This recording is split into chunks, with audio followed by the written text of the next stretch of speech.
తెలంగాణ రాష్ట్రంలో స్థానిక సంస్థల ఎన్నికల ప్రక్రియ సజావుగా సాగేనా? అనుకున్న సమయానికి అనుకున్న రీతిలో షెడ్యూల్ ప్రకారం పోలింగ్ ప్రక్రియ పూర్తి స్థాయిలో జరిగేనా? ప్రభుత్వం తాను తీసుకున్నటువంటి నిర్ణయంలో సఫలీకృతం అయ్యేనా అనేటటువంటి ప్రశ్నలు ప్రస్తుతం తెలంగాణ రాష్ట్ర వ్యాప్తంగా ఒకంత ఉత్పన్నమవుతున్నటువంటి పరిస్థితులు మనం చూస్తున్నాం. అసెంబ్లీ సాక్షిగా మొన్న బీసీ రిజర్వేషన్ల అంశానికి సంబంధించి ఓ బిల్లు పాస్ అవుతూనే మద్దతు కూడగట్టుకొని మరి బిల్లుగా రూపాంతరం చెందినటువంటి నేపథ్యంలో ఆ బిల్లు కాస్త గవర్నర్ వద్ద పెండింగ్నటువంటి పరిణామక్రమంలో అది కాస్త చట్టంగా రూపాంతరం చెందినటువంటి పరిణామంలో పూర్తి స్థాయిలో పలు ప్రశ్నలు మాత్రం ఒకంత చర్చకైతే రావడంతో పాటు పలు ప్రశ్నలు మాత్రం ఉత్పన్నమవుతున్నటువంటి పరిస్థితులు మనం చూస్తున్నాం. ఎన్నికలకు వెళ్ళేటటువంటి ఈ పరిణామక్రమంలో గతంలో కాంగ్రెస్ పార్టీ కావచ్చు, కాంగ్రెస్ ప్రభుత్వం ఒక స్టాండ్ మీద నిలుస్తూ వస్తుంది. 42% బీసీ రిజర్వేషన్ల అమలుకు కాంగ్రెస్ ప్రభుత్వం కట్టుబడి ఉందంటూ కూడా రేవంత్ సర్కార్ ఇప్పటికే ఒక స్పష్టతనిచ్చింది. అందుకు అనుగుణంగా అడుగులు వేస్తూ వచ్చింది. ఎన్నికలకు పోయేటటువంటి ముందు రేవంత్ సర్కార్ గతంలో పలుమార్లు ప్రస్తావించింది, స్థానిక సంస్థలకు వెళ్లే ముందు 42% బీసీ రిజర్వేషన్ల అంశం అమలు పరిచి ఖచ్చితంగా ఎన్నికలకు వెళ్తామంటూ కూడా ఇదివరకే ప్రభుత్వం స్పష్టతనిచ్చినటువంటి పరిస్థితి. ఈ క్రమంలో ప్రభుత్వం అయితే పూర్తి స్థాయిలో తన అండదండలతో తమ మద్దతు కూడగట్టుకొని ఎట్టకేలకైతే బీసీ రిజర్వేషన్ అంశానికి సంబంధించి గతంలో ఒక స్టాండ్ మీదే ఉంటూ వచ్చింది. ఎట్టకేలకైతే 42% బీసీ రిజర్వేషన్ల అంశం కొలిక్కి వచ్చిన తర్వాతే ప్రభుత్వం ఎన్నికలు నిర్వహించబోతుందంటూ కూడా రేవంత్ సర్కార్ ఇప్పటికే పలుమార్లు ప్రస్తావించినటువంటి పరిస్థితులు మనం చూస్తున్నాం. ఆ బిల్లు కాస్త గవర్నర్ వద్ద పెండింగ్ ఉన్నటువంటి నేపథ్యంలో, అంటే ఒక బిల్లు చట్టం కార్యరూపం దాల్చకపోవడం, అది కాస్త రాజ్యాంగబద్ధమైనటువంటి గవర్నర్ వద్ద పెండింగ్ ఉన్నటువంటి నేపథ్యంలో ప్రభుత్వం రిజర్వేషన్ అంశానికి సంబంధించి ఏ రకమైనటువంటి ఎందుకు జీవోలు పాస్ చేసినటువంటి ఒక పిటిషన్ మాత్రం కోర్టు చెంతకు చేరింది. ఈ క్రమంలో కోర్టు మాత్రం ఎట్టకేలకైతే అక్టోబర్ 8న ఈ కేసుకు సంబంధించి విచారణ జరపనుంది. ఆ విచారణ అనంతరం ఎలాంటి ఆదేశాలు రాబోతున్నాయి కోర్టు నుంచి, ప్రభుత్వానికి అనుగుణంగా రాబోతుందా లేదంటే విరుద్ధంగా రాబోతుందా అనేటటువంటి ఒక చర్చ అయితే సాగుతున్నటువంటి పరిస్థితులు మనం చూస్తున్నాం. ఇప్పటికే రిజర్వేషన్ల అంశానికి సంబంధించి రాష్ట్ర ప్రభుత్వం ఒక జీవో విడుదల చేసినటువంటి నేపథ్యం. తదుపరి కార్యాచరణలో భాగంగా ఏకంగా తెలంగాణ ఎన్నికల సంఘం కూడా ఎట్టకేలకైతే షెడ్యూల్ని ఖరారు చేసి విడుదల చేసినటువంటి నేపథ్యంలో తెలంగాణ రాష్ట్ర వ్యాప్తంగా పల్లెల్లో మాత్రం స్థానిక సమరం మొదలైనటువంటి పరిస్థితులు మనం చూస్తున్నాం. ఎప్పుడెప్పుడైనా ఎదురు చూస్తున్నటువంటి అంశం కాస్త తెరపడినటువంటి నేపథ్యంలో ఏకంగా షెడ్యూల్ విడుదలైనటువంటి పరిణామ క్రమంలో పూర్తి స్థాయిలో ఆశాభావాలు ఒకంత ఆనందపడుతూనే మరోవైపు సందిగ్ధత నెలకొన్నటువంటి నేపథ్యంలో ఒకంత కలవరపాటుకి గురవుతున్నటువంటి పరిస్థితులు మనం చూస్తున్నాం. రిజర్వేషన్ల అంశానికి సంబంధించి పలు ప్రాంతాల్లో ఇప్పటికే రిజర్వేషన్ల ప్రక్రియ అమలు పరిచినప్పటికీ కూడా అక్కడ ఆ రిజర్వేషన్కి సంబంధించినటువంటి క్యాండిడేట్లు కొన్ని గ్రామీణ ప్రాంతాల్లో లేకపోవడం పట్ల పూర్తి స్థాయిలో కోర్టు నుంచి కూడా కొన్ని విభిన్న వాదనలు వినిపించడంతో పాటు పలు రాజకీయ విశ్లేషకులు కావచ్చు, మరికొంత న్యాయ నిపుణులు కూడా పూర్తి స్థాయిలో అంశంపై కొంత చర్చకైతే తెరలేపే ప్రయత్నం చేస్తున్నటువంటి పరిస్థితులు మనం చూస్తున్నాం. ఎన్నికల నియమావళికి సంబంధించి అనుకున్న రీతిలో అనుకున్న సమయానికి ఎన్నికలు సజావుగా సాగాలంటే కోర్టు నుంచి అనుగుణంగా ఉత్తర్వులు వెలువడితే తప్ప ఎన్నికల ప్రక్రియ సజావుగా సాగదంటూ మరికొంతమంది న్యాయ నిపుణులు అయితే హెచ్చరిస్తున్నటువంటి పరిస్థితులు మనం చూస్తున్నాం. ఎప్పుడెప్పుడైనా ఎదురు చూస్తున్నటువంటి ఆ ఎన్నికల సమయం రానే వచ్చినటువంటి నేపథ్యంలో ఒకంత ఆశాభావాలు తీవ్రస్థాయిలో ఆనందం వ్యక్తం చేసినటువంటి ఈ పరిణామ క్రమంలో కోర్టులో విచారణకు వచ్చినటువంటి ఈ కేసు రిజర్వేషన్ల బిల్లుకు సంబంధించినటువంటి కేసు విచారణ ఉన్నటువంటి నేపథ్యంలో ఆ కేసు ప్రస్తుతం కోర్టులో నడుస్తున్నటువంటి పరిణామ క్రమంలో ఆశాభావాలు మాత్రం ఒకంత కలవరపాటుకు గురైనటువంటి పరిస్థితులు మనం చూస్తున్నాం.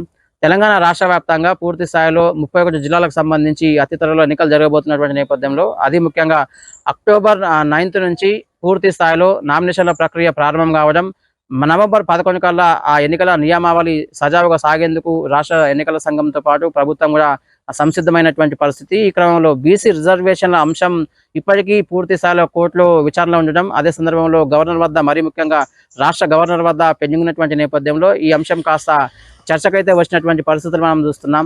ఇప్పటికీ అంటే గతంలో ఎన్నికల సమయంలో కాంగ్రెస్ ప్రభుత్వం ఇచ్చినటువంటి హామీలు అమలుకు నోచుకోకపోవడం, మరి ముఖ్యంగా 6 గ్యారంటీల వ్యవహారానికి సంబంధించి ఆశించినంత స్థాయిలో కాంగ్రెస్ ప్రభుత్వం సఫలీకృతం కాకపోవడం పట్ల కాంగ్రెస్ ప్రభుత్వం కూడా ఒకంత వెనుకంజ వేస్తున్నట్లుగా తెలుస్తుంది.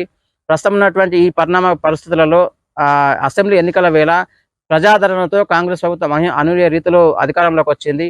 అప్పుడున్నటువంటి ప్రజా మద్దతు ప్రస్తుతం కాంగ్రెస్ ప్రభుత్వంకు లేదని తెలుస్తుంది.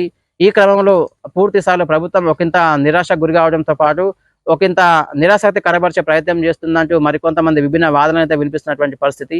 తెలంగాణ రాష్ట్ర వ్యాప్తంగా స్థానిక సమరం మోగినప్పటికీ కూడా, షెడ్యూల్ విడుదలైనప్పటికీ కూడా పూర్తిస్థాయి రిజర్వేషన్ల అంశానికి సంబంధించిన బిల్లు మాత్రం ప్రస్తుతం పెండింగ్ ఉండడం, అది కాస్త కోర్టు చెంతకు చేరడం, కోర్టు నుంచి ఈ అక్టోబర్ 8న ఎలాంటి ఉత్తర్వులు వెలువడతాయి, ఎలాంటి ఆదేశాలు రాబోతున్నాయి, అంటే ఒకవైపు ప్రభుత్వానికి అనుగుణంగా రాబోతుందా ఆ ఉత్తర్వులు, లేదంటే వ్యతిరేకంగా రాబోతున్నాయి అనేటటువంటి అంశం మాత్రం ఒకంత చర్చకైతే వస్తున్నాయి. అదే సమయంలో రాష్ట్ర ప్రభుత్వం సంబంధించి కావచ్చు, రాష్ట్ర ఎన్నికల సంఘం కూడా ఏం చేయబోతుంది, ఒకవేళ ప్రభుత్వం నుంచి కనుక వ్యతిరేక పవనాలు వీస్తే, రిజర్వేషన్ల అంశానికి సంబంధించి ఒకవేళ ఆర్డర్స్ కనుక వ్యతిరేకంగా వస్తే ప్రభుత్వం ఏం చేయబోతుంది అనేటటువంటి ఒక చర్చ కూడా సాగుతున్నటువంటి పరిస్థితి మనం చూస్తున్నాం. ఒకవేళ ప్రభుత్వం ముందు ప్రస్తుతం రెండే అంశాలు ఉన్నాయి. ఒకటి ఎలక్షన్స్కి వెళ్ళడం, లేదంటే ఎలక్షన్స్ రద్దు చేసుకోవడం. ఈ రెండింటి మధ్య ప్రభుత్వం కూడా తనాములకలవుతున్నట్లుగా తెలుస్తుంది.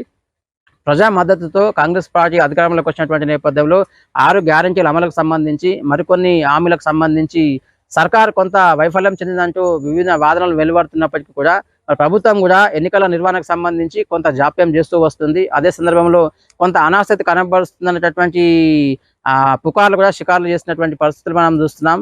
కేవలం ప్రస్తుతం తెలంగాణ రాష్ట్రంలో రేవంత్ సర్కార్ మాత్రం ఒక పొలిటికల్ హైడ్రామాకు తెరలేపారని, అంటే ఎమోషనల్ డ్రామాకు తెరదీశారంటూ కూడా మిగతా ప్రతిపక్ష పార్టీల నేతలు కూడా ప్రధానంగా ఆరోపిస్తున్నటువంటి పరిస్థితి. మరోవైపు విభిన్న వాదనలు తెర మీదకి వస్తున్నటువంటి నేపథ్యంలో ప్రభుత్వం ఏ రకంగా ఈ ఆరోపణలు తిప్పికొచ్చే అవకాశం ఉంది, అంటే ప్రస్తుతం ఉన్నటువంటి పరిస్థితులలో ఒకవేళ రేపు మాపు కోర్టు ఉత్తర్వులు కనుక, కోర్టు ఆదేశాలు ఎలక్షన్ కమిషన్కు కావచ్చు, అదే సందర్భంలో రాష్ట్ర ప్రభుత్వానికి కనుక వ్యతిరేకంగా వస్తే పూర్తి స్థాయిలో ఎలక్షన్ రద్దయ్యే అవకాశం ఉంది. కాబట్టి అప్పుడు కోర్టు కేసు నడుస్తుంది, కోర్టులో హీరింగ్ ఉంది. కాబట్టి కోర్టు అభ్యంతరం తెలిపే ప్రయత్నం చేసిందంటూ కూడా రేవంత్ సర్కార్ తప్పుకునే ప్రయత్నం చేస్తుందంటూ మరికొంతమంది విభిన్న వాదనలు అయితే వినిపిస్తున్నటువంటి పరిస్థితి.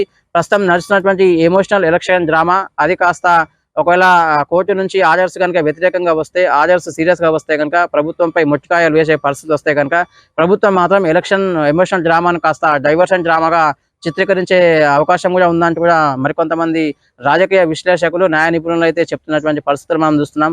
గతంలో కేసీఆర్ అవలంబించినటువంటి విధానాలని రేవంత్ రెడ్డి అవలంబించాలి. కాబట్టి మరి రేవంత్ రెడ్డి గతంలో అవలంబించినటువంటి ఆ రిజర్వేషన్ల అంశానికి సంబంధించి కేసీఆర్ అవలంబించిన విధానాలను తప్పుపట్టిన రేవంత్ ఇప్పుడు ప్రస్తుతం తన ప్రభుత్వంలో తను ప్రభుత్వాది నేతగా రాష్ట్రంలో ఉన్నటువంటి సీఎం హోదాలో మరి ఆయన కేసీఆర్ అవలంబించినటువంటి విధానాలే అవలంబిస్తారా? ఒకవేళ అలాంటి విధానాలు అవలంబిస్తే కనుక ఒక ప్రత్యేక ఆర్డినెన్స్ తీసుకొస్తే తప్ప తెలంగాణ రాష్ట్రంలో ఎన్నికలు జరిగే అవకాశం లేదు. కాబట్టి ఖచ్చితంగా కోర్టు నుంచి వచ్చేటటువంటి ఆదేశాలు కావచ్చు, ఆర్డర్స్ ఖచ్చితంగా ప్రభుత్వానికి మొట్టికాయలు వేసే అవకాశం ఉందంటూ మరికొంతమంది రాజకీయ నాయకులు అయితే, మరికొంతమంది రాజకీయ విశ్లేషకులు అయితే అభిప్రాయపడుతున్నటువంటి పరిస్థితి మనం చూస్తున్నాం. మొత్తంగా తెలంగాణ రాష్ట్ర వ్యాప్తంగా పండగ వాతావరణం నెలకొన్నప్పటికీ, స్థానిక సమరబీరు మోగినప్పటికీ, షెడ్యూల్ కూడా ఖరారై విడుదలైనటువంటి నేపథ్యంలో కూడా ఈ అంశం మాత్రం రిజర్వేషన్ల అంశానికి సంబంధించి ఎటు తేల్చలేకపోవడంతో అది కాస్త కోర్టులో పెండింగ్ ఉన్నటువంటి నేపథ్యం. మరికొన్ని రోజులలో అంటే అక్టోబర్ 8 నాటికి హియరింగ్ రావడం, ఆ రోజు ఆర్డర్స్ వెలువడడం, అదే సందర్భంలో గవర్నర్ ఆమోదం పొందాలన్నటువంటి పరిణామక్రమంలో తెలంగాణ రాష్ట్ర వ్యాప్తంగా ఒక చర్చకైతే వస్తుందని చెప్పొచ్చు. అంశం ఈ స్థానిక సమరం సక్రమంగా అమలయ్యేనా, స్థానిక సమరం జరిగేనా అనేటటువంటి మరికొన్ని ప్రశ్నలు అయితే ప్రస్తుతం ఉత్పన్నమవుతున్నటువంటి పరిస్థితులు మనం చూస్తున్నాం. చూడాలి మరి భవిష్యత్తులో ఏం జరగబోతుంది, రాష్ట్ర హైకోర్టు నుంచి ఏ రకమైనటువంటి ఆర్డర్స్ రాబోతున్నాయి, ఎన్నికల సంఘానికి సంబంధించి, అదేవిధంగా రాష్ట్ర ప్రభుత్వానికి ఎలాంటి ఆదేశాలు రాబోతున్నాయి, మరి ఒకవేళ వ్యతిరేక ఆదేశాలు కనుక వస్తే కనుక మరి ప్రభుత్వం ఏం చేయబోతుంది అనేది ప్రస్తుతం పూర్తిస్థాయి ఉత్కంఠగా మారినటువంటి పరిస్థితి మనం చూస్తాం. చూడాలి మరి భవిష్యత్తులో ఏం జరగబోతుందో, స్థానిక సంస్థలు సజావుగా సాగుతాయా లేదంటే ఆగిపోయే ప్రమాదం ఉందా అనేటటువంటి విషయం తేలాలంటే మనము అక్టోబర్ 8 నాటికి ఆగవలసిందే. Over to studio.